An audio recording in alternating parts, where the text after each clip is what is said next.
place, comme il est là. Je suis très heureuse de le recevoir sur ce plateau.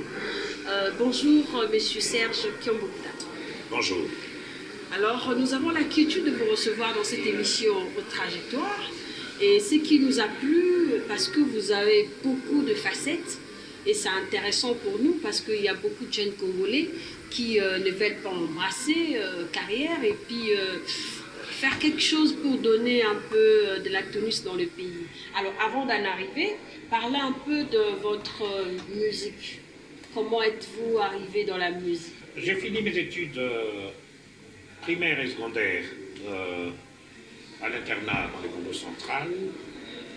Et puis, je décide donc d'aller faire les relations internationales à l'université de Lubumbashi, campus de Lubumbashi. Et donc là-bas, je commence mes études universitaires, comme je le disais. Et la passion qui est en moi, la musique, avec cette fibre artistique que nous avons dans la famille, je me retrouve avec des amis comme le feu Kester Emeneya, comme notre frère qui est pasteur maintenant, JP Boussé, qui était dans Zaïko, qui est au Canada. Je me retrouve avec le guitariste comme Petit Poisson, qui était les solistes des Zaïko, qui est à Bruxelles. Et ensemble, nous créons donc ce qu'on va appeler on va continuer l'orchestre, le Cassapar. Et c'est comme ça que après il y aura des ailes, Cassapar, Pamba Pamba. Ça c'est en plein campus à l'université de Lubumbashi. Et la preuve, nous le faisions avec nos cœurs, avec beaucoup de talent. La preuve, Kester Emeneya est devenu artiste professionnel. JP Boussé était devenu aussi artiste professionnel. Petit Poisson de Zaïko était devenu artiste professionnel. Moi-même qui vous parle, je suis devenu aussi artiste professionnel. C'est comme ça que vous allez me retrouver dans des chansons comme Réponse à Mamou. Là, je quitte Lubumbashi, je suis donc à l'université Marien Ngouabi à Brazzaville. Et là, je rencontre un grand artiste qu'on appelle Yulou Mabiala. Nous créons donc ensemble l'orchestre des Kamikazes. Et c'est là où vous allez rencontrer des chansons comme Réponse à Mamou, comme Le Foulakari, comme toutes ces chansons, Monsieur Raison. Là, je reviens à Kinshasa avec Merkis dans le PV. Et puis, je me retrouve à Bruxelles avec mon frère et Yanté Salon d'Alliance. Et c'est là où nous chantons des chansons comme Et Pitié, qui continue à faire danser beaucoup de gens aujourd'hui. Ah, d'accord. Et puis alors, après, je me marie. Et puis, tout s'arrête. Je me suis dit, bon, maintenant, je dois prendre ma vie autrement. Vous savez qu'il faut savoir sortir. Et donc, je suis sorti de ce monde de musique. Et je recommence, donc je parachève mes études là-bas à Paris, en France, donc à Strasbourg plus précisément. Et puis après, je viens à Paris, là où je suis embauché dans une banque d'investissement, le conservateur finance, à la Tour Montparnasse, pour ceux qui connaissent Paris. Ah, d'accord. Et puis, donc, je reste là, et puis je travaille là-dedans pendant une dizaine d'années, une quinzaine d'années. Et puis, c'est comme cela qu'un jour, ça va encore s'arrêter à Paris, et je prends la décision de rentrer au pays ici. Et aujourd'hui, je me retrouve ici au pays, où je mets en place une structure de traitement sanitaire. Nous allons en arriver, mais c'est intéressant votre petite histoire. Mais retournons dans la musique, parce que là on ne traîne pas, vous avez plusieurs casquettes. Et dans la musique, qui vous avez convaincu que vous êtes artiste de talent, ou alors de par votre voix, qui vous avez, n'est-ce pas, donné ces coups de pouce d'y aller? Je sais que vous sortez d'une famille artistique, mais particulièrement, vous avez eu quand même de convictions. On peut le savoir? La première fois où je sentis que vraiment je pouvais faire la musique, c'était au campus de Lubumbashi. Il y avait un concert des étudiants, de l'orchestre Cassapar d'ailleurs. Moi, je ne faisais pas encore partie de cet orchestre. Il y avait une fête qu'on appelle de la rentrée académique. Et donc, c'était au bassin de la ville, pour ceux qui connaissent Lubumbashi, derrière le cinquantenaire. Et donc il y avait le bassin de la ville et il y avait une grande fête des étudiants. Et ils interprétaient un chant de l'African Jazz, du vieux Calais. Et puis alors, tel que moi je l'ai chanté, j'avais senti que celui qui interprétait ces chants, je pense que j'ai chanté mieux que lui.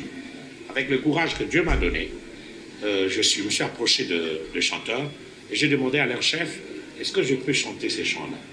Et puis il m'a dit, vous êtes de campus? Je dis, je suis en relation internationale. Ah, d'accord. Il dit, mais est-ce que vous pouvez chanter? J'ai dit, oui, je peux le faire, vous allez voir, vous allez entendre. Et quand je l'ai entonné, tout le monde a applaudi. Et le soir, ils sont venus dans ma chambre pour me demander, est-ce que vous ne pourriez pas faire partie de l'orchestre du campus? Voilà comment je suis rentré dans un groupe dont je ne suis pas allé chercher. J'ai senti que celui qui chantait, moi, je pouvais mieux le faire. Je l'ai fait et tout le monde a applaudi. Et puis alors, j'étais convaincu que je savais le faire. Ah d'accord, mais vous avez quand même eu à connaître des difficultés musicales. Parce qu'à l'époque, la musique n'était pas comme celle d'aujourd'hui. Oui. Il y a eu quand même de temps où on ne voulait pas que vous passiez en prestation. Parce que bon, vous n'avez pas assez eu de temps dans la carrière musicale ou quoi? Franchement, je vais vous dire une chose. Je n'ai pas connu cela dans la musique. Je n'ai pas connu cela dans la musique parce que c'est peut-être la grâce de Dieu, on va dire. Quand j'arrivais quelque part, d'abord, non seulement j'étais comme un simple musicien, mais j'étais leader. Donc, par exemple, dans les kamikazes là-bas à Brazzaville, par exemple dans les groupes là-bas au campus, je chante une fois et tout le monde m'adopte. Je deviens d'ailleurs une pièce motrice. J'arrive à Brazzaville, c'est de pareil. Youlou, le chef d'orchestre, me dit « Tu es fantastique ». Et puis après, je deviens la pièce motrice. Donc après lui c'est moi. Donc on ne pouvait pas se produire quelque part si moi je ne suis pas là. Donc en tout cas, je n'avais pas vu ça. Quand j'étais là-bas, il faut que je sois là. Voilà, donc voilà. Donc je n'ai pas connu ça. Quand j'arrive ici avec Verkis, je suis la pièce motrice. Donc le groupe ne peut pas être invité sans moi. Donc je n'ai pas connu ce genre de situation. Donc, voilà. Ah d'accord, mais l'on dit le leader d'hier ne sont pas comme celle d'aujourd'hui. Qu'est-ce que vous ressentez comme différence en ce qui se passe actuellement? La différence, vous savez, Madame Fanny, il y a quelque chose que vous devrez savoir. À chaque période, il y a une expression, je crois que c'est une expression, chaque période a ses mœurs. Ah d'accord. Il y a une expression comme ça qui dit, voilà, je ne sais pas, ça m'échappe, mais on dit, à chaque période, il y a de mœurs. Il y a du nouveau dans chaque période, dans chaque génération. Oui, donc dans chaque génération, il y a de mœurs qui, voilà. Et donc, on ne peut pas comparer la musique d'hier à la musique faite aujourd'hui. La différence aujourd'hui entre les deux musiques, c'est mon point de vue. La différence entre les deux périodes, l'ancienne période et maintenant, c'est que nous avions œuvré pour l'art. C'est ce que j'allais dire. C'était de l'art pour l'art. Aujourd'hui, l'art est couplé à l'argent. Et aujourd'hui, d'ailleurs, moi je ne trouve pas ça mauvais, seulement que qui n'aimerait pas avoir l'argent. Mais aujourd'hui, c'est comme si l'argent passait un peu devant, au-dessus de l'art. Donc c'est là où le bas blesse. C'est ce qui fait que Donc l'art doit rester au-dessus, et puis l'argent peut suivre. Donc c'est une raison qui fait que vos chansons ne meurent pas. On vous retrouve aujourd'hui, Maman est toujours demandé.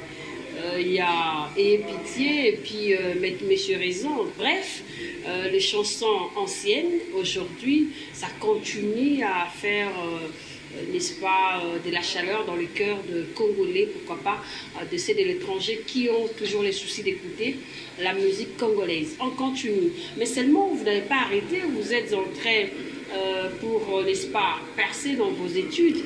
Vous avez senti que la musique, il faudrait ajouter sur ça la connaissance, et puis vous êtes parti pour revenir aujourd'hui avec la musique sur le dialogue? Je fais la musique. J'ai bien eu ma dose. Je respecte ceux qui la font jusqu'aujourd'hui. Mais moi, j'ai arrêté de le faire depuis près de 20 ans. Pour des raisons qui me sont personnelles. Ah d'accord. Alors, c'est mon choix. Ça n'engage que moi. Aujourd'hui, je ne le fais plus en tant que... je ne pratique plus cette profession-là. S'il peut m'arriver de chanter, ça peut être pour deux éléments. Je peux chanter pour Dieu, qui me donne la vie, et je peux chanter pour le pays que Dieu m'a donné, le Congo. Voilà pourquoi aujourd'hui, je fais aussi, je participe au dialogue pour que, éventuellement, je puisse être utile pour véhiculer le message de paix, pour interpeller la classe politique, pour interpeller mes compatriotes sur ce à quoi nous devrions faire attention pour que la maison Congo ne brûle pas. Vous avez raison, nous allons arriver parce que c'est là votre actualité, parce que vous l'avez souligné, donc c'est déjà une dette que vous, vous faites au public, on va entendre ça. Mais je ne fais pas de promesses en l'air, je n'aime pas le faire. Pour ce qui est de la musique de Dieu, quand l'Esprit de Dieu descendra. Je ne dirais pas ça. L'Esprit de Dieu est déjà descendu, il est là. Mais je veux dire ceci, quand l'Esprit de Dieu va vous inspirer. Permettra, il m'inspire déjà. Ah d'accord. Quand l'Esprit de Dieu permettra qu'on puisse passer à cette réalisation-là, eh bien ça